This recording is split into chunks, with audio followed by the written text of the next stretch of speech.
Կմեռեմ, ես ինչ բոմբ տեղա։ Այ ես արձագանքը տվեցին ընկերներս, երբ տեսան թե ինչ տարբերվող առանձնատուն եմ գտել Ծաղկաձորում։ Բայլեն քուրիկը ձեզ մատեղ կբերի, այնքան թավալեկակ այդ ձների մեջ, մինչև այս տակ լողավազանը չմտնեք, ցուրտը միջներիցը չի հելի։ Ինչ կլինի, որ մի օր էլ մենք մտնենք, տենանք ստեղի, ինչա որ այդքան մարդիկ սիրում են։ Այդ խորովածը որ սարքեք ուշադիր կլինեք չվարվի, դուք անջատված եք։ Բայց կտեղավորվենք։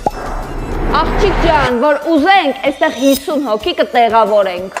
Էլեն ջան, դու խաղալ չգիտես, թող գնա խաղանք էլի։ Իա, դե լավ էր էլի ով բերի ձեզ ստեղ ում ուզենակ ցրեք։ Մաման ջան, ինչ ասես կաստեղ, սպասք լվացող մեքենա։ Լվացող մեքենայա։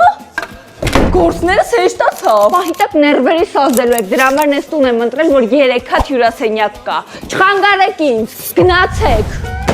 Ստոպ, այս ննջարանը իմն այնտեղ 3 հատ էլ ունենք։ Դուք ոնց ուզում եք գնացեք ձեր մեջ տեղավորվեք։ Մի խոսքով երեխեք ջան, եթե ուզում եք ձեր օրը Ծաղկաձորում շատ լավ անցնի, ուրեմն զանգահարում եք այս հեռախոսահամարով։